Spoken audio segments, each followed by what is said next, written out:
Welcome to Quench Live. I'm your host, Andrea Emmer Robinson, and this video podcast is all about wine, food, exploration, and connection. As a master sommelier who lives in wine country, I get to bring you my good friends, the best in the business, who share my mantra. It doesn't have to be expensive to be good. Wine makes food taste better, and it's fun. So let's get going.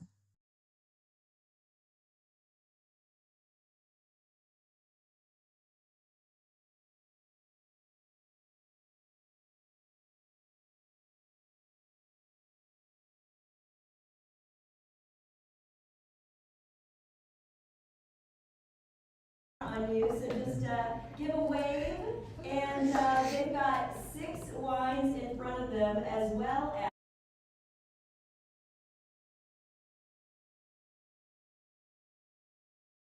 to be here with all of you. We've got actually a bunch of celebrities in the audience. There are winemakers, there are important luminaries from the CIA and from Copia, which you may or may not know, but it was started by Julia Child, a culinary icon of America, who though brought the idea of food TV and getting back into the kitchen to the United States, but also worked with Robert Mondavi, and it was really Robert and Margaret Mondavi who created this beautiful institution that you can visit. And when you're coming to Napa Valley, we'd love to have you join us for Quench at Copia. This is our live stream celebrating America 250. Yes. And so I dressed the part, of course, and we dressed the set a little bit. But yesterday was, as many of you hopefully remember, it was Bastille Day, and so we got to give a little love to our French friends. Without whom we would not have a country. And I think most of us who've studied a little bit of history know that our revolution was a collaboration with the French. Our love of wine and food is very much a collaboration with the French, and our love of what we stand for and what the French stand for, liberty, is very much alive and well. So we're super excited to be celebrating that. We've been doing the last couple of episodes of Quench, we've focused on a lot of the aftermath of another French-American collaboration, which was, of course, the Judgment of Paris in 1976, where California wines were tasted blind with classic French wines that were the style counterparts, so Chardonnays from Burgundy and Cabernet Sauvignons from Bordeaux against California Chardonnays and Cabernets. And the California Cabernets won that tasting done by French judges. And when people say that, they often think like, oh wow, this is like a big competition. The scores were a hair's breadth apart, right? It wasn't quite like today's semifinal, which I know that was a big crazy thing in the last minute. But and when I say semifinal, I mean the World Cup. But they were super close. What it really showed us is that California wines were back. And the reason I say that is because they were a big deal in the late 1800s. Then we had phylloxera and Prohibition. So it took us quite a while to get back to today. But today is, in fact, about, I'm calling my theme is Root Sipty-Sip. We kind of have a cute little graphic, I think, for that. Let's check that out. And I happen to be skateboarding through the Kronos Vineyard in St. Helena. But look what AI can do for us, right? That skateboarding shot was actually, though, also done in the Napa Valley, but that was in a winery tank room. I'm not going to say which one, because while we broke no OSHA rules at all, maybe they wouldn't want us to tell that. But so that was really me on a skateboard overlaid into a shot of the Kronos Vineyard. Thank you. And I'll put that over there for you to pour. Appreciate that. But today we're actually going further afield, and that's why I called it Root Sipty-Sip, because we're expanding our tasting horizons and our focus on iconic American wines that are not in that classical Chardonnay and Cabernet vein that we've been talking about quite a lot lately, but nevertheless represent both the up-and-comers as well as icons that maybe don't get the same spotlight. And so we're going to have some fun with that. But I am going to do a little audience poll now, because what we have in front of us, and I'm not going to do it on Slido because my technicals didn't work, but what we have in front of us is, for the audience to know at home, We have a Finger Lakes New York Riesling. You guys have these all on your tasting sheets. So New York. We have a Virginia Viognier, so Virginia. And then we have an Oregon Pinot Noir. And we have a Texas Tempranillo. And we have a Washington Cabernet Sauvignon. And, of course, a California Zinfandel. So of all those states that I mentioned, yell it out in the audience. Which states, if any, are actually traversed by the real Route 66, which is, of course, the highway that started in the middle of the country and made its way, well, you may know, Route 66. Anybody know which states that we're tasting through are touched by that? Texas, yes. And California, very, very good. Yes, it goes from Chicago all the way to basically Anaheim, or essentially, Disneyland. And this all started in the 1920s to kind of connect the back roads of America, and really got us on our way. So we have a couple of wines on the actual Route 66, but let's jump right in. And you're wondering why I have an empty guest seat here. It's called California traffic. It's called specifically Bay Bridge Route 80 traffic. So we do have a fantastic award-winning sommelier coming, Tonya Pitts. She'll jump into the scene when she gets here. That's what live TV is about, and traffic is about. So, but we're going to start with and take a look at our first two wines. So we've got the Finger Lakes Riesling, the Herman J. Weimer, the HJW Vineyard Riesling. And go ahead and start nosing that wine. And then I'd love for you to compare it. Maybe not necessarily taste yet, but go ahead and smell and compare wines 1 and 2, because wine 2 is a Viognier. And when we've got a Riesling, that's the grape variety, classically associated with, for a lot of people, Germany or the Alsace region of France or Austria. Those are the classic places. And they all have what in common? What does Riesling really need to succeed? Very often, a cool climate. So that brings us to the Finger Lakes. And let's take a look at our image. We have a beautiful drone image from the Finger Lakes here. This is actually Seneca Lake, which is one of the main ones. And you see the vines are right on the water. Now, the reason they're called the Finger Lakes is that when you look at the map, you see this, what looks like a hand facing down. The Native Americans, the First Nations, thought that it was really the hands of the gods that had scraped or carved out those lakes, but they're like 2 million years ago during glacial action, they were carved out, and they're unbelievably deep lakes, hundreds and hundreds of feet deep. So you might think of maybe the Finger Lakes of upstate New York as being even too cold for Riesling, but what those lakes do is they hold the summer's heat at the end of the growing season to expand it and lengthen it so the grapes get ripe.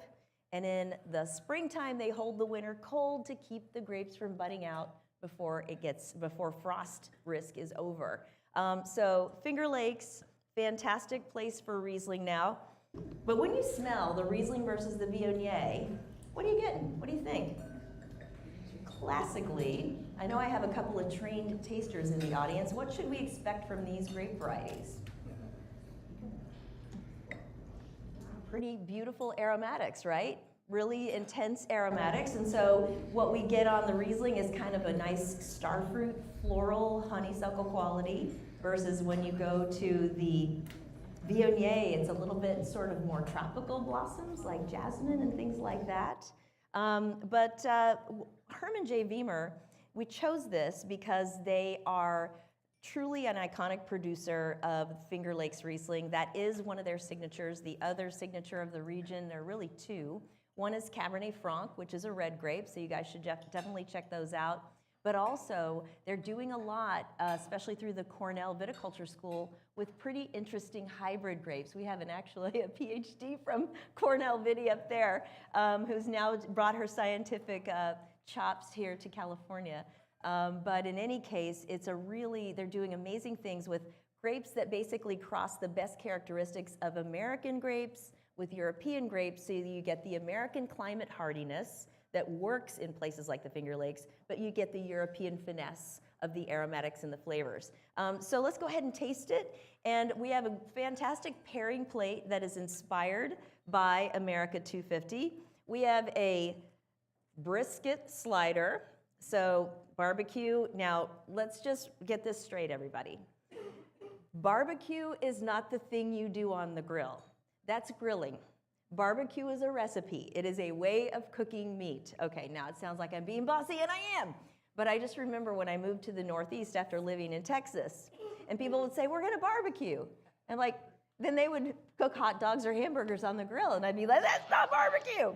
Okay, so barbecue, depending where you are in the country, it might be brisket, smoked brisket in Texas, or it might be ribs in another part of the country. It might be a certain type of sauce. How many people here in Napa, if you come to Napa to visit, gotta go to State Line Road, barbecue, got a couple of hands in like lots of hands, okay? Everyone's like, okay, I might be going by there after we're done. But fantastic barbecue there, all the different styles, but Chef Derek is originally from Kansas City, where State Line Road is kind of the strip for all the great classic Kansas City barbecue joints. He has the pedigree of the Thomas Keller Restaurant Group and Bouchon Restaurant, but then he decided, hey, I'm gonna open my dream of a barbecue place. So yes, we drink great California wines with barbecue here in Napa, but so you've got that. We've got a red rice andouille, special kind of low country style rice dish. We've got a country ham, Virginia country ham slider on a biscuit, because we're tasting Virginia wine. Lots more to come on that. And we, of course, have mac and cheese, and that's got its own American story. And then we have, as we always do, popcorn, because popcorn and wine, well, you've got high fiber and you've got antioxidants. It's a doctor's note on a plate. All right, so that's our pairing plate for today. When we talk about Riesling, we talk a lot about food affinity, and there's a really good reason for that. Riesling, I always say it's the Riesling for living, other than your family. Sommeliers love it. Sommeliers geek out over Riesling because why? What is it about Riesling that they love? Acid, exactly. The acidity is like that spark plug of flavor enhancement for everything else that's on the plate. So if you've got fatty food, if you've got salty food, cuts right through. Think about all the condiments in your cabinet or in your refrigerator. At least half of them are acid, otherwise they're salt. And that's really what you're doing with it. You're not looking to make things sour, you're looking to unlock flavor and make your mouth water, because when your mouth waters, food tastes better. So what do we think of this wine? Crisp and clean. Did you say crisp and? Crisp and clean. Crisp and clean. And then it also, once you get it on the palate, has this nice little bit of weight that you didn't expect. And it's also completely dry. Now I want to talk a little bit for a second about what they're doing specifically at Herman Wiemer, because it's a challenge to do viticulture in the Finger Lakes. It's cold, and so they have to actually hill up the vines during the winter growing season, meaning build up the dirt around them to kind of create insulation so they don't freeze. But they also have, typical East Coast humidity that sometimes gives them disease pressure, things like mildews that you might find on your tomato plants. You're gonna find it on the vines in those parts of the world. So Herman J. Wiemer is doing something called biodynamic viticulture. And how many people have heard of biodynamic viticulture? And we sometimes hear a lot about it, and you hear that it has sort of relation to the phases of the moon and the cosmic movements. But the fact of the matter is that it's primarily no chemical inputs, and then treating the whole farm as an ecosystem. So they might have animals on the farm that are doing some of the grazing. In fact, I have a cool little graphic of that. These are the, all-you-can-eat laborers that mow the vines at Herman J. Wiemer. But you also see the Demeter, and the Demeter is the agency that certifies biodynamic. So when they go biodynamic, it's a big commitment, and a third party certifies in the same way that USDA or California Certified will do organic certification, so that they are doing it, though, not to put on a label and try to impress us. They're doing it because of two things. So we'll take a little look at the owner, Oscar Bink, explaining why biodynamics.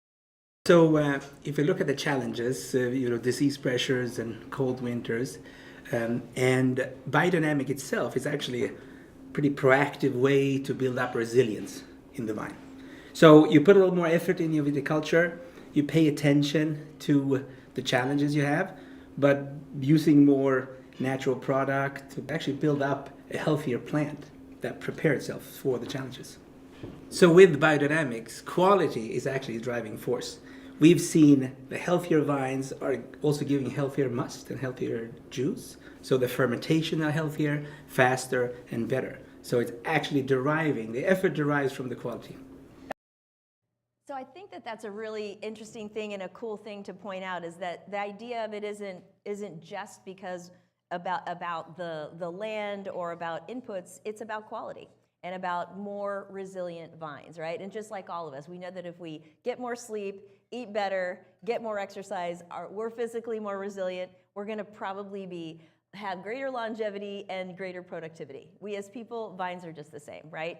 And they're rooted in place, so they need all the help they can get. We can run around and take care of it ourselves. So what I'd love for you to do is try that wine with the popcorn. This is truffle salted popcorn. And if you are a rice person, I definitely recommend that you taste it with the low country rice, because really what, another thing that sommeliers love about Riesling is that it handles spice really nicely. And I don't mean just heat spice, but I mean any kind of exotic spice. And this has a little bit of those sort of, kind of in the realm of Cajun spices. It's got the andouille sausage. So what do you think of that pairing? Yeah, pretty good. Yeah, we got a thumbs up in the back. Everybody else is chewing, and that's the other thing too. I know we got 2 thumbs up back there. People always say like, well, what should I do? How do I make the most of it? And I swear by this technique. All right, I've been really bossy so far, but this is a really important one. It will change your life. I will give you my social security number so you can add me to your will, because you're going to want to. When you eat the bite, then chase it with the wine. And that's how you're really going to get the major magic of it, right? The other way around, you don't get quite the same thing, because it's like the wine just washes it down, but then the acid explodes everything else that's there. So absolutely delicious. And what do you think of that wine? Good. Yeah, it's really, really, really tasty. And I'll just say that we did a wine game show. I'll tell you more about that in a little bit, but we did Old World versus New World, and all the tasters in the wine game show, they judged that this wine was a classic German top-of-the-line Riesling because it was so typical and classic, but it also, and it won the hearts and minds of the tasters, so that's great. So we are gonna go on to wine number 2, and I had the opportunity to visit this winery, Veritas, as part of filming for my documentary series, The Swirled Cup. I'll tell you a little bit more about that in a bit. But it really celebrates the explosion of the global wine culture and the expansion of it following the 1976 Paris tasting, and food and cultural and restaurant identity and connection right along with it. I remember when I started in the restaurant industry, there was no such thing as wine by the glass beyond house white and house red. And now we just don't hardly know what to think if even like the airport lounge has fewer than 5 of each color, right? That was not the case, and I think many of us can remember that. Virginia is, of course, in a lot of ways a heart center of American wine because of Thomas Jefferson, who, as you probably know, and I think Hamilton did as well as any of our history classes to teach us some of the ins and outs of this. But when he was the ambassador to France, he became so enamored of the wine and culinary culture there, and then brought their grapes back, had a lot of failed attempts to get them to grow in Virginia because of the climate, but also something called phylloxera. And phylloxera is a microscopic root louse that the roots of European vines were not immune to, and so phylloxera killed them. And they tried again and again, couldn't figure out what it was, and then actually a Texan from Denison, Texas, where I lived when I was little, figured out, hey, there's these vines down in the hill country that seem to be resistant to this, and now most of the vines across the globe that are European vines are planted on Texas origin rootstock. So that's how Virginia today has become quite a place for great vinifera vines, European style. So we've got the Viognier from Veritas. And how many people have had Virginia wines before? Yeah, and the interesting thing and the fun thing is that if Thomas Jefferson were around now, he would be so stoked, because there are, first of all, the European style wines that he loved, specifically Bordeaux style, so Cabernet and Merlot based, that are doing really well there. In fact, so much so that one of their top estates was recently purchased by the family that owns Chateau Montrose, one of the most famous Bordeaux's. And when I went there to film, they said, well, we share an ocean with Bordeaux. And it's true. They both had that Atlantic coastal influence, and they related more to the style of Cabernet that they could produce in Virginia than the Napa style. But this is Viognier, which really became a signature of Virginia wines early in the game. At Windows on the World, we actually had one of their early leading producers called Horton on the list. But this is Veritas, and it's unbelievably beautiful property. Before I jump into that, though, I forgot to show you the label of the Herman J. Beamer. So let's just jump up on the wine. It's wine 1. My camera switcher's like, wait, don't call it that. Tell me what it is. Okay, so we mentioned that it was biodynamically farmed, and that this is entirely hands-off, really clean stainless steel tank fermentation. And indigenous yeast, that simply means the yeast that comes in on the grape skins. And that is really part of the environment and therefore the expression of the wine. There are lots of ways to do it, but winemakers that use the indigenous yeast think that's really part of the expression of the vineyard itself because it comes off the vineyard. So let's take a look at the wine 2 label. And this is the Veritas Viognier. And you can see it's the Monticello or Monticello, depending how you want to say it, appellation within Virginia, 100% Viognier grapes, and mostly stainless with a little bit of neutral oak, and then aging on the lees, which is the solids that settle, for a few months to give it roundness and creaminess in the palate. So go ahead and taste it if you haven't already.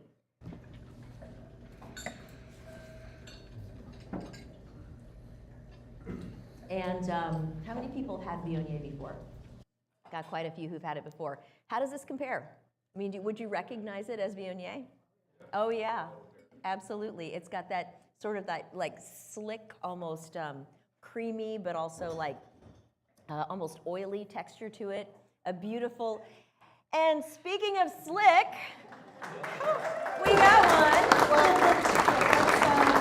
Let's say slick, but not say slick, because I thought I left him plenty enough time. You did great. Oh. Have a seat, my girl. Hello, everyone.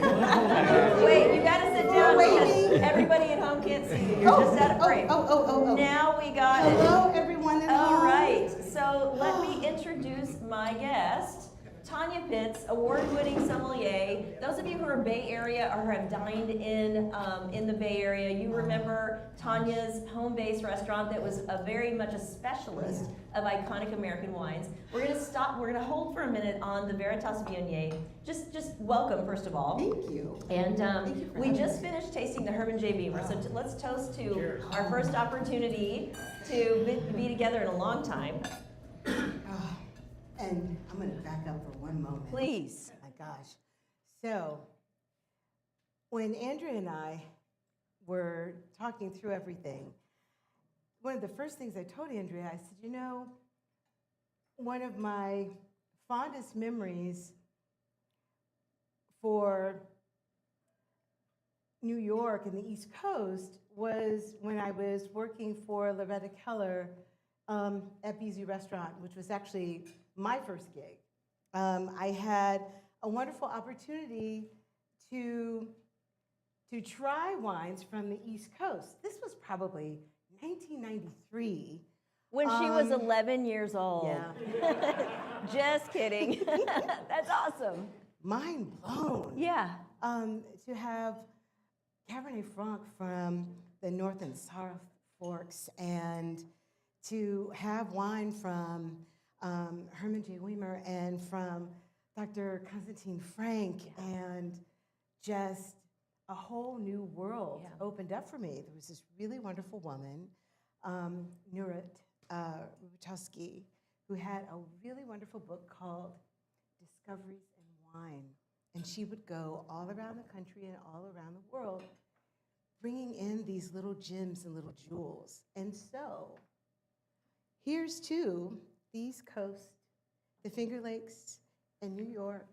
And who would have thunk it? Yeah, love that. Here's to, indeed. Although, Dr. Constantine Frank, to your point, he would have thunk it, right? Because he came from the Caucasus, from what was, I think, Georgia at the time.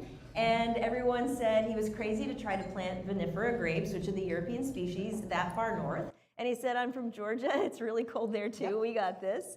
And he started with something like, I think, Chardonnay and Pinot Noir, and eventually expanded to something like 60 varieties of vinifera, and changed the whole East Coast approach. And his granddaughter is carrying on the legacy. Yes, absolutely.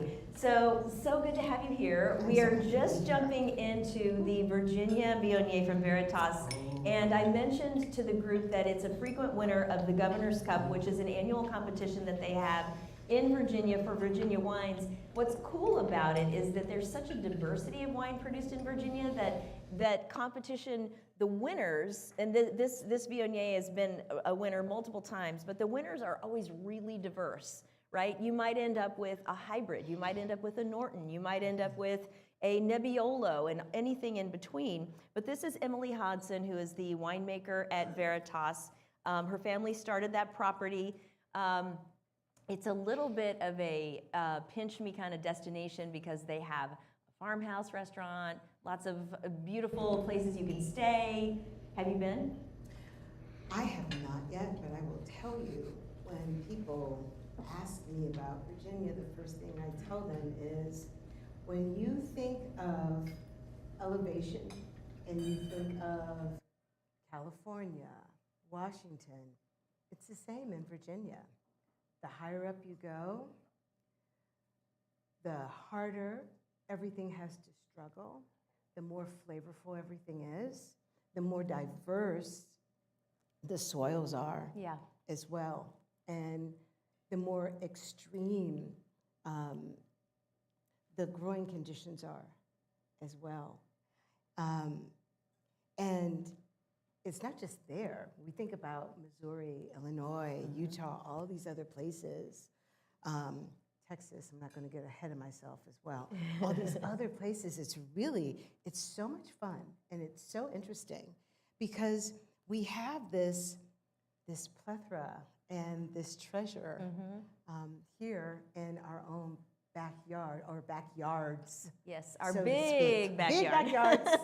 Yeah. But how lucky we are, Oh, right? we're so lucky, so blessed. And it's, so they do some really cool things there with food and wine pairing, and you can stay. They have horseback riding, and it's not very far from DC. So like I think it should be a bucket list, and then you're just right in the Shenandoah River Valley, and you've just got that whole.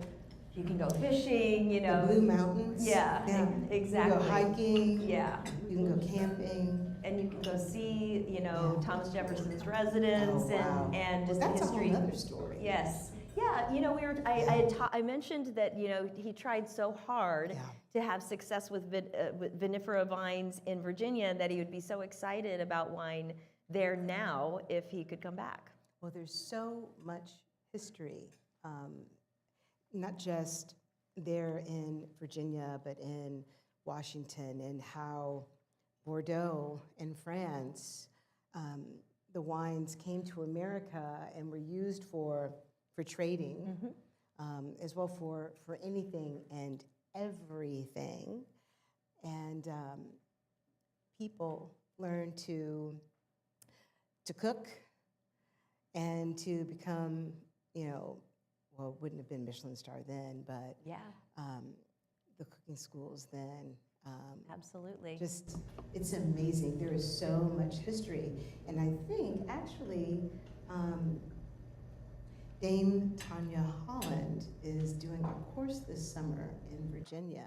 Dang. And it is on Thomas Jefferson and on the culinary tradition. There in Virginia, and I think it's something new that she's going to be doing. So if you're at all interested, not this year, but next year, and you'll be able to go and check that all out. Well, There's cooking and all sorts of stuff. I'm so sorry I missed it. Right? Speaking of culinary traditions, though, in Virginia and Thomas Jefferson, a little known fact is that he brought mac and cheese back from Europe, from his Europe travails.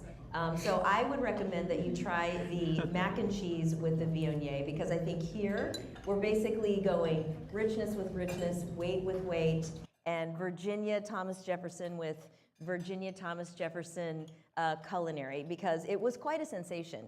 I think ice cream and baked Alaska were also culinary traditions that he kind of figured out from his travels in Europe. And I'll also say that the rice, that the southeast part of the United States, the Carolinas and that area in Virginia, that they're so famous for. We've got this beautiful red rice that you should try with this wine as well.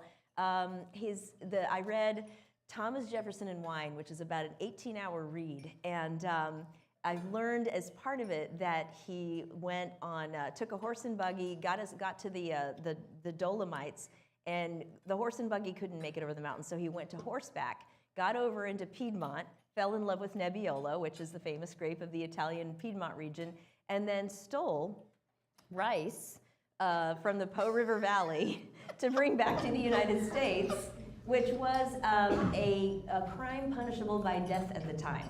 So he was really serious about his food and wine and bringing the best possible, not just grape varieties, but also rice back. I bet he threw fantastic dinner parties. Yes, it's very famous for those dinner parties, for sure. Did anybody try any other pairings with this wine that you liked? So I want to just bring us back one quick second to the lifestyle piece, because we were talking about what it'd be like to visit there. We had a little video from Emily talking about the importance of how the Judgment of Paris tasting kind of created something in this country that we didn't have, which was a wine culture. Veritas. I mean, it definitely opened the floodgates sort of for a wine culture in America, and I'm very thankful for that. It's probably what I see happening at Veritas that just really does brand Virginia wine, because that experience of just sitting out on the deck connecting, and that's my favorite part is, and sometimes I'm actually jealous because I'm at work, and I see they're having such a lovely time on a Tuesday at 3 o'clock, and I'm like, wow, these people have got this right. Right? Okay, speaking of lovely time on a Wednesday, it's good to be us. It is good to be us. Yay! So I hope you'll give that whole region a look. Yes, we're here in the Napa Valley and we're in the beautiful California wine country, but there's just so much to see and do. Yeah, Cabernet Franc, Yes, Norton, hybrids. Don't be afraid of hybrids. go for it. It's just another type of vinifera. Flavor profiles are very similar, or sometimes a little bit different. And that little bit different, there's nothing wrong with that. They actually wind up being a lot more of what you would find in your kitchen cabinet, in your pantry, really. The things that you would find in your spice rack. Yeah, Within cooking. yeah, I love that. So it's actually really pretty fascinating and awesome. And a lot of fun because there's something different. And I think when I was visiting there, they were saying that the new generation of wine drinker is excited about it because it's like they're excited that they haven't heard of it, as opposed to that, being intimidated by that. It's like, ooh, let me see. And when you think about it, how natural wines and orange wines and things like that have taken off. And you and I both remember when Albarino wasn't something that people knew about, or New Zealand Sauvignon Blanc. So it's just mo better. Well, and now you can find Albarino grown here. Yep. And Verdejo Yeah. grown here as well. Yep. So So it's just horizons expanded, and that's the beauty, I think, of the American wine landscape, because we don't have the appellation rules of Europe, and so we can kind of do what we want, and being Americans, that's what we do. we can play around and we can experiment, and just like they did Yeah. in the original origin. Yeah. Does this work here? Yes. Will it grow here? Will it thrive here? Can we thrive here? And if it does, then we go for it and we do it. Yeah, I love it. Yeah. So speaking of that, we're going to move on to wine number 3, and this is its own Cinderella story, or I might say its own like Mount Crushmore story, because part of my documentary is anointing the Mount Crushmore of American wine, and pretty much every state that is making interesting wine has one. And a lot of them are interconnected because these people who are visionaries and breaking new ground were very often working with each other and taking encouragement and being like, hey, what do you think? What do you got going on? But this is a cool story like what we started with, which is the French-American friendship, in the sense that Oregon got its origins with Pinot Noir. Well, you tell who started it. Well, Papa Pinot. Papa Pinot was actually, I like to think, started by kind of the first families that came to Oregon and really put down roots. Some of those families were the Iries, and they had been farming in David Lett, and now David his son, Lett and Jason. his son, Jason Lett, Yep. had been farming in Oregon since the 1940s, early 50s. And he brought in all these different varietals, not just Chardonnay and Pinot Noir. He brought in Chassalas, he brought in Malbec, he brought in Cab Franc, a lot of different varietals to figure out what would actually work. And the same with Chardonnay and Pinot Noir. It didn't all work in all places and designations. Some things thrived better than others in certain soil contents. So, but now his son has taken up the flagpole, and it's fantastic, because now we have people like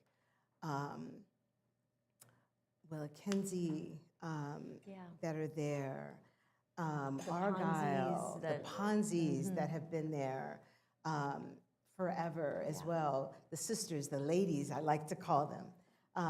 There's a large population of female winemakers that are in Oregon as well. Shout out to the ladies. Shout out to the ladies. That make fantastic wines. So I think, the neat thing about this one, so this is Domaine Drouhin, Oregon. Yeah. We'll take a look at the label real quick.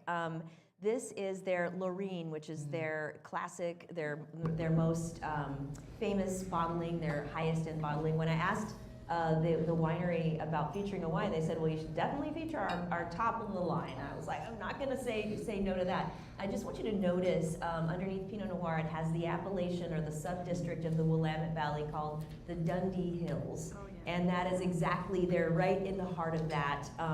It mentions, custom oak barrels from Burgundy. So this is a family, the Domaine Drouhin, Oregon, is by the Drouhin family. The Drouhin family originally from the Burgundy region of France. Yes. And this winery got started because although David Lett and Dick Ponzi and some of the others, the Sokol Blossers, had been there doing Pinot Noir much earlier, it caught the attention of Robert Drouhin, who said, I just had Pinot Noir from Oregon and I was impressed.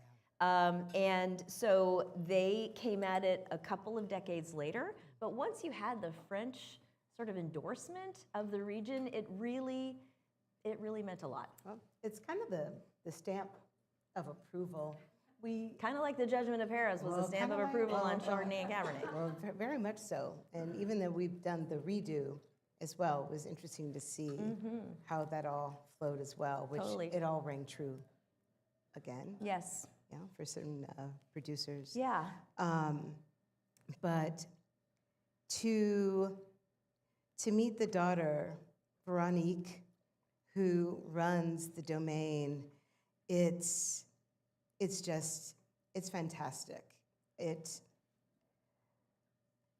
Dundee Hills, it's kind of a bowl that sits in the middle of the district, and you kind of ride in, and it's shaped like a bowl, and there's elevation, and within the elevation there are these different types of soil sets, and I sometimes like to think of some of them as layer cake. Totally. And yes, I do. And it's Oregon that I realized when I went to the Willamette Valley, I like going into soil pits. Yes. Dig a pit. If I can get in it, touch, feel, smell, figure out everything, I'm down there. And it gets me very, very excited because I'm like, okay. Then I want to figure out, okay, how do the vines grow? What will the grapes taste like? Yeah. You know, because there's a whole concept behind all of that as well. Well, it's funny that you say that too, because you were saying that you get down there and you feel like you can also kind of smell it.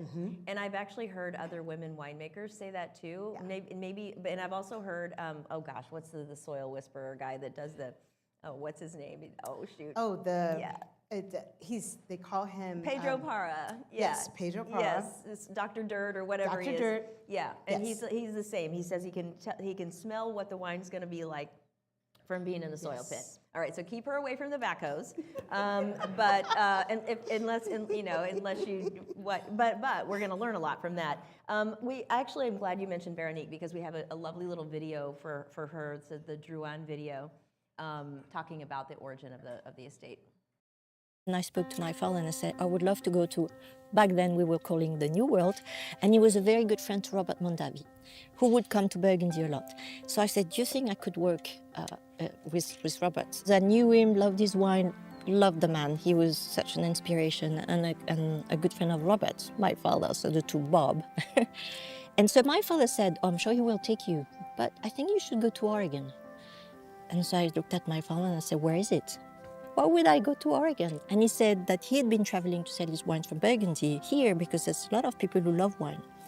And he said, but while I was there, I was presented some Pinot Noir. I had no idea they were growing Pinot Noir there. And he said, I was impressed. So he said, maybe it's interesting that you go there. Sure.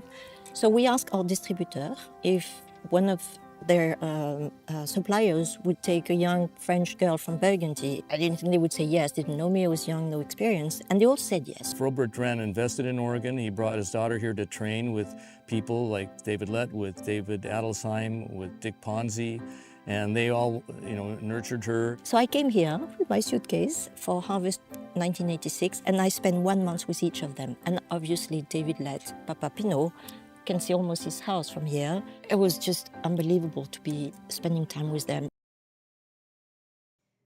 So you can see that spirit of nurturing and almost going the other direction. One quick segue and we'll jump to the next wine, but her grandfather, Maurice Drouin, was an aide-de-camp to MacArthur in World War II and a translator. And they have a picture of him, his military photograph in the winery. So talk about a connection to America. And I said to her, I don't think we would have a country without the French. And she said, well, I might be speaking German if it weren't for the Americans. Wow. And so that heartfelt connection is just, and I had said to people earlier, I guess I lost it, but I had my French flag in addition to my American flag, because yesterday was Bastille Day. Yes. And we're so joined at the heart that that's important, I think, for us to recognize. Heart and hip. Yes, exactly. So it was just absolutely delicious. I'm curious if anybody had any pairings. I thought, to me, the macaroni and cheese is the win with that particular one, but. And then, of course, I did the truffle popcorn, because anytime you bring truffles into Pinot Noir mode, you're good. So let's jump into, we're going to taste a little bit out of order. That's why we have numbers, circle numbers, and that's why we have numbers on our sheet. I'm going to just jump over wine 4. We're going to come back to it just for stylistic reasons, and we're going to stay in the Pacific Northwest and head over to Walla Walla, in this case, Washington. I think the AVA, the viticultural area, does dump over into Oregon a bit. It does. This part is the Washington side, and we have Bledsoe Family Winery. I know we're all in the other football mode right now, but Bledsoe is the NFL Bledsoe, and when he retired from the NFL, had already fallen in love with wine and decided to start this family estate. Josh McDaniels, who's been making wine to his mother's chagrin since he was 15. He started making wine even before he was able to legally drink it, but became really, really enamored with wine and wine growing, and they're collaborators on this. But we give so much attention to Bordeaux Cabernet Sauvignon, to California Cabernet Sauvignon, and rightly so. But Washington really has some beautiful cab, and their style is its own thing. What do you think? You know, depending upon where in Washington, in Walla Walla, Cabernet Sauvignon, Cabernet Franc, Syrah. Oh yeah, and they make some great Syrah And from Merlot. there. Yep, yeah, the best Merlot in America, Oh I my think, comes from God, Washington. Yes, is all grown like Cabernet from Walla Walla has this. There's fruit, but there's tannin structure, and you can smell it and you can feel it. But there's this voluptuousness, and you can smell that I'm gonna like you, but there's gonna be some tension there. We're not like gonna that. fight, but there's gonna be a little tussle, We're gonna challenge one another. just a little bit, but it'll be friendly. You know, it will be friendly. Absolutely. Yeah, and I think also that gorgeous acidity that is almost a little bit more European acidity. For me, a little bit crunchier and crisper. It's mouthwatering. Yeah. It's inviting for you to take another sip. Yes. It really, really is. Yeah. And in that, take another sip to continue drinking, take another sip to have a bite of something. Yes. To eat. And Don't mind if I do. yeah, you know, actually, this beef here, even with the spice, because it's not too fruit forward. Right. It has enough fruit. Yeah.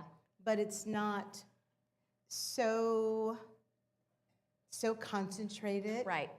And it's actually a mixture of more red and kind of what I like to call berry, more kind of blueberry. Wild berries. Wildberry. Yeah, totally agree with you. Fruit. Yeah. This would work really well with that, and it would just make it actually it would lift it. Yeah. And actually make it evolve more on the palate. Yeah. And fill up the palate, actually. Try it and tell me what you think. I'm dying to let you. Yeah. You guys must have tried this by now. Like, Yeah. first of all, that beef is outrageous. Yeah. Chef, whoa. Yeah. Like, seriously. Yeah. Like, kudos, big time. yeah. Really, really incredible. Oh my gosh. And I ate it with my hands because I was told that that is an ancient human tradition, cooking over fire and eating with your hands, and so I did it.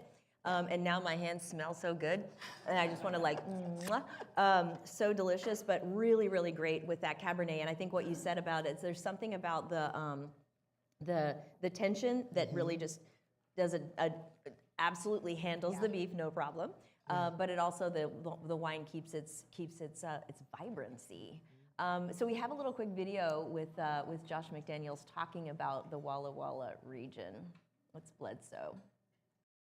I tell everybody when I'm traveling anywhere and I'm thinking about home, I think about what that looks like. It's like the blue mountains and then the kind of the wheat fields rolling into some of the forest. And so to me, like that is a very beautiful, very Walla Walla Valley morning. What makes it great for wine? You know, south facing slopes, we get heat up here, but we also get a lot of cold air that rushes down the mountains, cools the vineyards down, so we get natural acid retained in the wines. So we get, kind of the best of both worlds, which a lot of people talk about in Washington, where we get ripe fruit and ripe flavors coming out of the wines, but we also get, that old world structure. So we get a lot of tannin up here, but we also get a lot of acidity, which is, fantastic, combination of best things that I like in wines. Wait, we got it right, I love that he said that. right? Because one of the things that we talked about, because I said to you, when I think about Washington, I think about the old world and I think about Italy and I think about going to Piedmont and going specifically to Barolo country because it's higher elevation, but you look up into the sky and it's just like, it's as though someone is going to start singing from the heavens. Yeah. Absolutely. It's just, you can just touch it. That is a great, I haven't seen a sky like that other than the two, the Langay Hills like that. and the Walla Walla Hills. Yeah. Oh, I never had thought of that, but it's really true. It's beautiful. And there's this, it's an expansive feeling because the elevation, it's a long vista, so it's really something. It makes you smile. Yeah, The wonder of it all. yeah, And then the wine's really good. yeah. And there's that. Yeah. And I think the thing that's exciting too about these wines is that as much as they've been doing it as long as Oregon has, pretty much, which in a commercial fashion is the late 60s commercially. Same thing with Washington. It's still a sleeper in terms of what it delivers for the price. So It's a bargain. I mean, for this wine, $52 for what this is. This is more a traditional style Cabernet. Yeah. And if Classical, oh my yeah. gosh, if you like Cabernet from Graves, Yeah. you would love this. This is. Well said. Yeah, And I think we've perfect. got there, let's go to the label on that because Yeah. I think we've got there's it's wine 5, thank you for asking. So yes, so we have, and that's a classical Bordeaux blend as well, so it's 82% Cab with some Petit Verdot, Malbec, and Merlot. And I would never have guessed 78% new French oak because it really is restrained and handles subtle. it. Yeah. So Josh, well done. Drew Bledsoe, well done. You can drink this now. yeah. Or if you want to let it sit and settle and kind of stretch its legs and relax in your cellar, you can do that, and be quite happy. Yeah. I'm one of those people, I like to explore the vineyards. I've been known to have a pair of flip-flops in my bag so that I can kind of ground and be one with the earth. And the thing that's always amazed me when you go through Washington, you either have these kind of really sandy white soils that are really like sand, very fine sand, Yeah. or you have these really fine pebbles throughout that are mountainous. Wow. It's wild. That's, yeah, well. And just the wine is just, which is why we have such delicious wine. Yeah, and they say, I mean, I don't know a lot about it, but like geologically, there was the Missoula floods from Montana. Like this is big glacier that melted when the glaciers And were melting. pushed everything up. Boom, water all the way from across that way. So a huge amount of upheaval that created a lot of soil diversity. I like what you said about the flip-flops. I've been told by that there's a Native American phrase or phrase that's take off your shoes and caress the skin of Mother Nature. So, so in other words, go barefoot and connect with she who keeps us alive, which is awesome. So delicious wine. Wow, super excited about this. Now we're going to go backwards, not in time, but in number. We're going to go to wine number 4. I believe I have a Texan or two in the crowd. A winemaker over here. We got some Texans. Yes. All right. All right. The Lone Star State. I wasn't born there, but I went to college there, and spent some of my childhood there. I mentioned Denison before, and the research done by, and I can't think of the guy's name. Thank you, T.V. Munson, who did the rootstock research that got us onto phylloxera-resistant roots. Whole book on it that was a Bible for the rest of the globe. But this is, and this was one of our Route Sipty-Sip, Route 66 states, because the route actually traverses the Texas High Plains area. And so it's that part that you go through where most of the grapes are grown. However, we've got the best of both, just like a lot of regions where there's a wonderful ecosystem of wine country tourism in the hill country area, which is kind of equidistant or very, very close to both San Antonio and Austin, and a wonderful place to be. So this winery is called Bending Branch, and they're in the Texas hill country. These grapes, however, for the Tempranillo, and like Virginia, Texas is growing a lot of different grapes, come from the Texas High Plains, the Newsom Vineyards, which is one of the most established, widely sourced vineyards.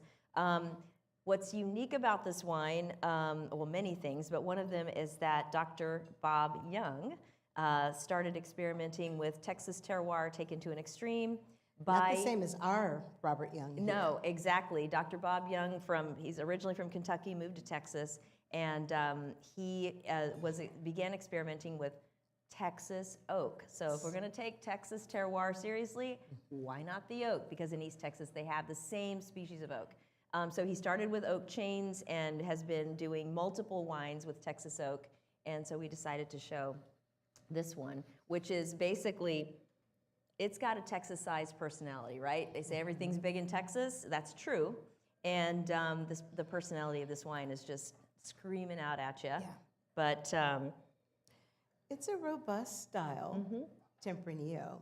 I like to think of Tempranillo as having many different faces. And when you see Tempranillo and Malbec lined up, there are many different hues and colors, many different flavor profiles.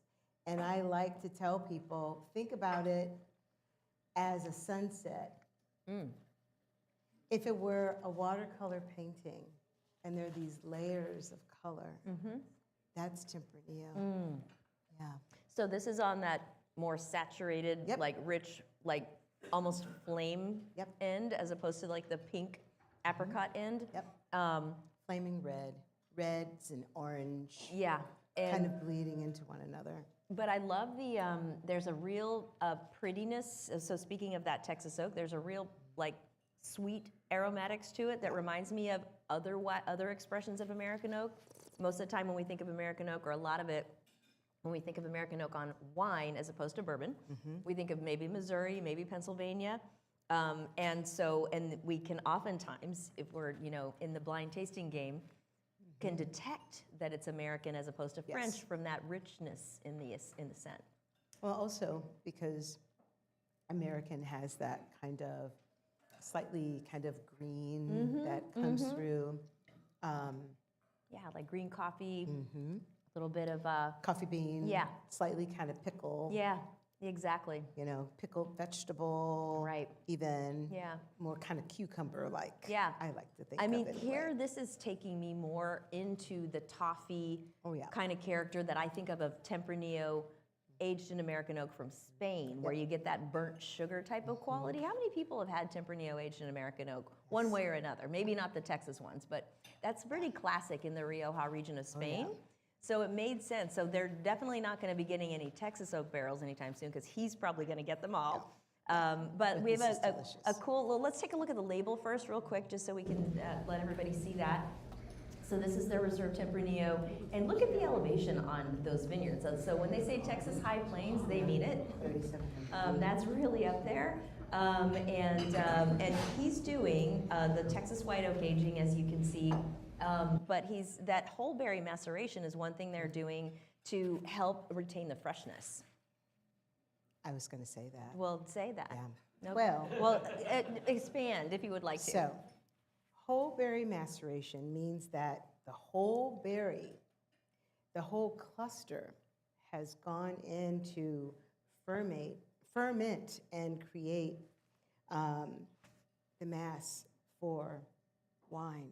So having done that, it's not really like carbonic maceration where it heats up very quickly and can sometimes give you this sweetness and juiciness that sometimes if you do it too quick, too hot, will give you what we kind of call bubblicious. This Yeah, is not right, that. right. This is not that at all. No, it's not. No. This is just fresh, crisp. What I like to call almost, it's juicy. Yeah.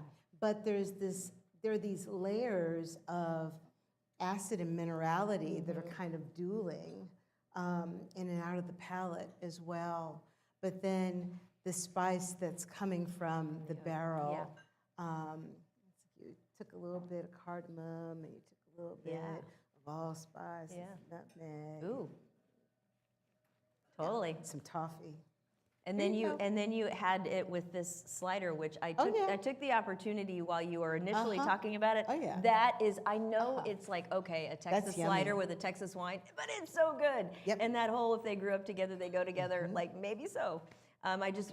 Usually you don't get that from a non-classic region, but here we are. Texas is quickly becoming a classic. My first ever vinifera wine was a Texas Chardonnay from the High Plains. But you know what, though? I like that because I think the things to pay attention to from Texas, besides Tempranillo, Oh yeah, thank you. Rhone varietals. So, Syrah, Marsanne, Roussanne, Grenache Blanc, Grenache Gris, Grenache Rouge. They're absolutely stunning. The rosés. There's even really beautiful sparkling coming out of Texas as well. Fresh and vivacious. Yes. But you have to order it or you have to go there because there's a lot of Texas pride and the wine gets consumed there or basically sold there. So we have to, call them up or do it that way because they love their local wines, as we do in California, in the Pacific Northwest, those states. It's a really great, exciting thing. We have a quick little video from Dr. Bob so you can see how he got this inspiration to go. I mean, to me, the most important factor outside of the grapes for red wines is oak. I mean, you look at all the barrels around here, right? All these red wines have oak, and why aren't we using Texas oak? But we have our own oak here, and we have our own unique terroir because oak responds to terroir just like grapes do, right?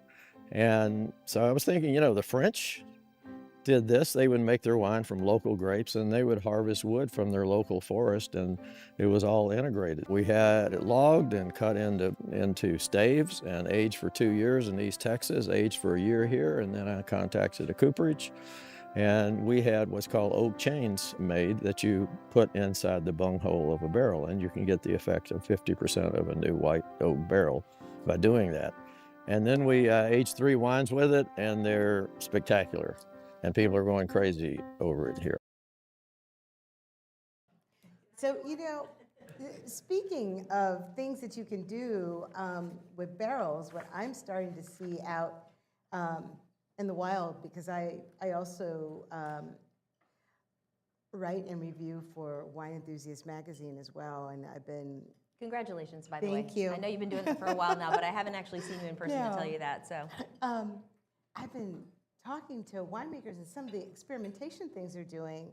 There are barrels that you can buy now that the composition of the barrels are French oak, but then the lids may be limestone. Wow. Or some of them now are experimenting with having semi-precious stones within. Whoa. And it's Crystal aged wines. jade and all sorts of things. Okay. It's Fascinating. And if they don't tell you, which I had someone not tell me, but I tasted things from different lots and different barrels, but there's some semblance and just, it's really fascinating. Super cool. Yeah, That's very super cool. Well, So- anything that's a natural material, I mean, it makes sense that the natural world interacts with itself, whether we are paying attention or not, Yeah. and in ways that have influences that we don't understand, but we experience. So we don't have the science behind it yet, and that's okay. Sometimes that's better. That But eucalyptus sap is going to be in there somewhere. It's in there. Just like that rose bush. exactly. Well said. Well said. So let's get to wine number 6. This is. Some people think of it as America's grapes, and we do because we have such great old vines, old vineyards of Zinfandel. And this is Brown Estate. Right around the corner, Brown downtown is one of the best places to taste wine in Napa Valley. I really believe that. It's just so cool. It's almost actually too cool for me. I'm not like, when I walk in, I feel like I need to, make sure I'm cool enough. No, I'm just saying it's They'd like never be too cool for school. it's just such a great vibe. I think we maybe have a few of the folks from the Brown. Welcome, thank you for coming. All right, we got the back row. You guys, they just got off work probably or something. Oh, But anyway, awesome! Thanks for joining. But anyway, this is a beautiful the Brown family. I think it's the only or one of only 2 estate Black-owned wineries in Napa. Am I right about that? I think it may be the only they're the estate. only, yeah. The only one. Okay. Yeah, the McBride sisters did buy an estate. They're not producing Estate from wine. it yet. Yeah. Yes. So Yes. it's a cool thing for us, but also a cool thing in the sense of the importance of and I guess connectedness of Napa Valley, because they started planting Zinfandel on the estate, which is way out Sage Canyon Road. Am I getting that right? Sage Canyon Road. Which is near Pritchard Hill. It's near Pritchard Hill. The property is stunning, what they've done with it to, because it's a historic property. But Mike Gergich, who made the Paris tasting winning Chateau Montelena Chardonnay, of course, came from Croatia and was a huge Zinfandel advocate and began to collaborate with them very early. And they have so many wonderful stories about Mike and Ivo coming out and walking the vines with them and getting them going. Some of, I think, the most forgotten about grape varietals that are grown in Napa in higher elevation are Zinfandel Right. and Syrah. Oh, yeah. Because they thrive here. They Well, really do. speaking of high elevation, so up at the Laguerre Meredith property, which now Aaron Pott is farming and producing. I love that property. Carol Meredith, UC Davis PhD, she sequenced the DNA of the Zinfandel grape to determine its origins as Croatian. Yeah. Because one of my poll questions that I had for you was, what was it? What is it really? It's Zerlianats Castellanski, and I know I'm saying that very not right, but we thought it was Primitivo, we thought it was Darif, lots of different things. She finally did the science to figure that out. So that connection there is beautiful. Let's take a look at the label of this wine. This is the Rosemary's Block Zinfandel, so it's an estate Zinfandel from their property out there. And you can already, when you smell it and taste it, you can see that it is not a big like sumo wrestler of a Zin. They did not over ripen it. They did not over oak it. It is just Zinfandel that's like crooning rather than, hollering. It's gorgeous.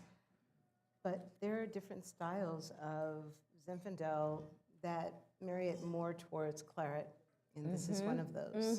And I think people forget that, because as you get into more old vine, because this is harboring now towards old vine more than not, because these vines are old vine now is over 25 years old. And when you start getting, I know that doesn't seem like it's very old, but It is really young. yes. Just to be clear, 25 Right, is it really is young, really at young. least in human terms. Right.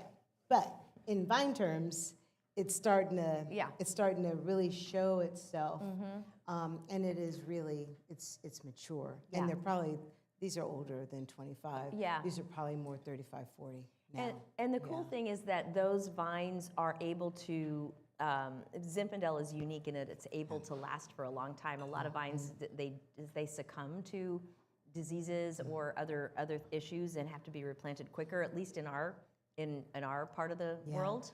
Not so much maybe in other places, but this is so exciting. And I just tasted it with the rice. Oh my gosh. yeah. Did anybody do that? Oh, yeah. Woo! Well, you probably because there's a little spike that's there.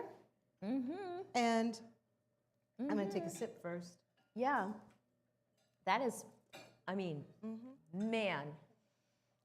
So this is that time of the day when that time of the experience where I go, I love my job. And we get to say, we're at work. We are at work. We are at work. Oh, well, somebody's got to do it. Did anybody try that pairing? Oh, Right? gosh. It's absolutely delicious. To me, that's a great food wine period. Got great acid and just juicy red berries, lots of great spice. It's kind of dancing. And it brings out the kind of savory element and the sage leaf that comes through. And then the dark berries that are youthful, Yeah, but they're coming. yeah. You know, they're there on the back of the palate and along the sides there. But again, what do you want? I want another sip. Yeah, right, exactly. I want another yeah. bite. I didn't taste it yet with the mac and cheese, but I'm thinking that's probably a huge win as well. It will. Yeah, And this will be, lighter and creamier Yeah. on the palate. right. And it'll cause the wine to be much creamier in the middle of the palate too. And the fruit will be much more sumptuous Yeah. as well. It's fun. I like that you're talking about it in textural terms. And the Yeah. truth of the matter is, and Chef would say this, I'm sure too, like when it comes to wine or food, texture is almost as important, if not as, and sometimes more, depending what it is. It adds to everything. I mean, because like we have the ability. It's not just that we've got taste buds. We've got the sense of touch, and that's why the variation here is so cool. And we talked about the kind of sort of like that electricity, the acid in the Riesling, and then the weight and kind of silky like oiliness of the Viognier, and then everything in between. And now we're back here to this thing that's got, it's almost like a hot rod of just moving across your palate, but with some finesse to it for sure. So any winning pairings? Like you guys must have like come up with your, Philippe. Ooh, I love that. Okay. So the speck, which was our take on Virginia ham with a little jalapeno on a biscuit, because of course we're talking about Southern style food, with, you said, the Washington Cabernet Sauvignon, so the Bledsoe family. Wow, that is really cool. So I'm doing this right now. I'm diving in. You're responsible for the outcome. You know what? Wow, the jalapeno thing is what takes it. But you know what though? Woo! The butter on the biscuit There's that. makes the jalapeno sweet. Yeah. Okay. All right. Well, we like that. We like that. Yes, we do.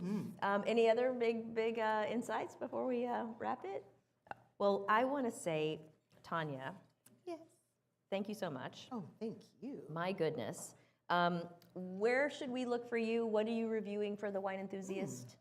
I just ask you something. I do this all the time. I ask people a question as they're chewing, and it's like, thanks. Northern California.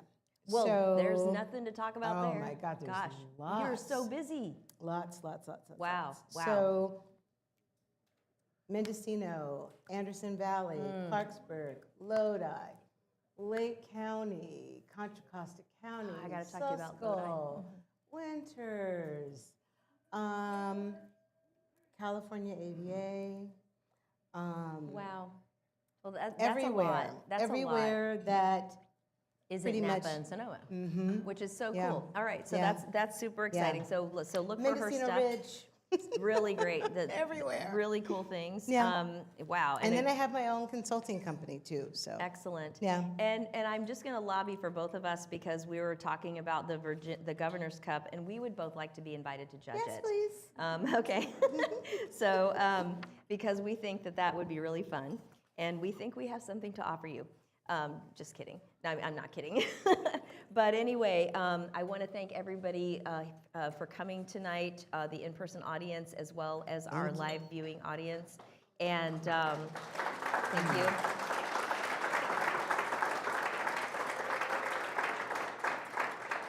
And we have some rah hands in the back. Appreciate that. And I want to mention also something. I appreciate everybody's support here. This is a collaboration with Copia, the CIA at Copia. We do it ourselves, and we don't even cover our costs. We don't get any sponsorship because what we really want to be able to do is do a great program of things that we like to do and make it really educational and collaborative and be able to talk about lots of things. So it's a real joy to be able to work with this team here, and especially the service team. They're fantastic. But this is an important time that I would love to get your support. If you happen to fly Delta Airlines, which has been a partner of mine for a long time, the first 3 episodes of my documentary series, This World Cup, are on the planes right now. And so if you search them up, you'll see The Sipping Point, which talks about how the Judgment of Paris tasting was a tipping point for the world of wine.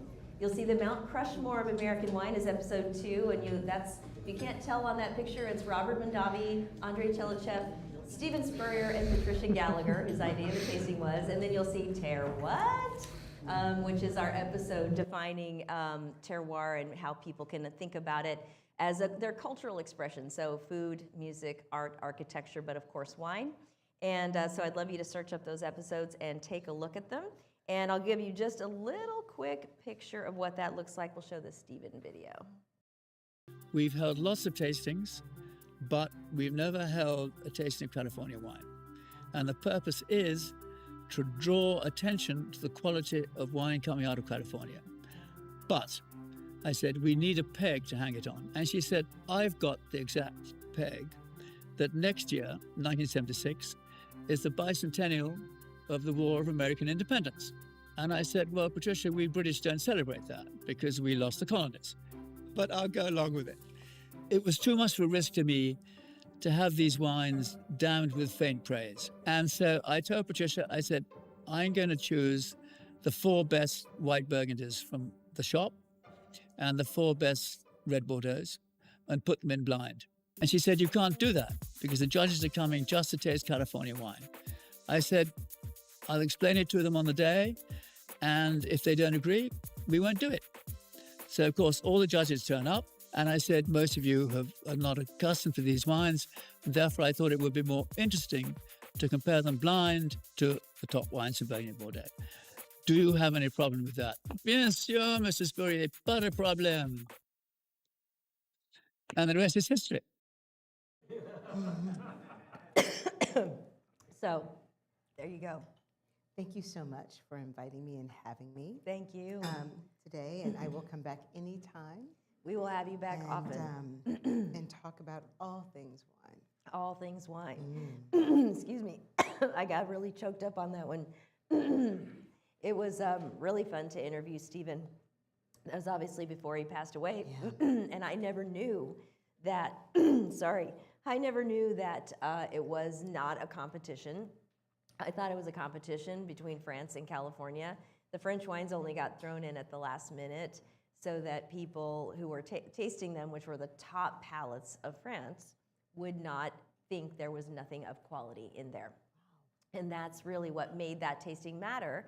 It's what brought Robert and Veronique Drouin to Oregon, and it's that extra juice that went in behind the American grit and you know, confidence and fearlessness to take it to where it's gotten to today. Well, that was the page turner. Exactly. Yeah. Yeah. Yeah. So everyone, it's not over because we have this whole year of America 250, and then we've got the next many decades and centuries to keep writing that story. But let's take a toast to our birthday because it's a very special occasion, and we're growing together. Cheers. Cheers. And thank you to all of you at home. Thank you for coming. Next topic on Quench will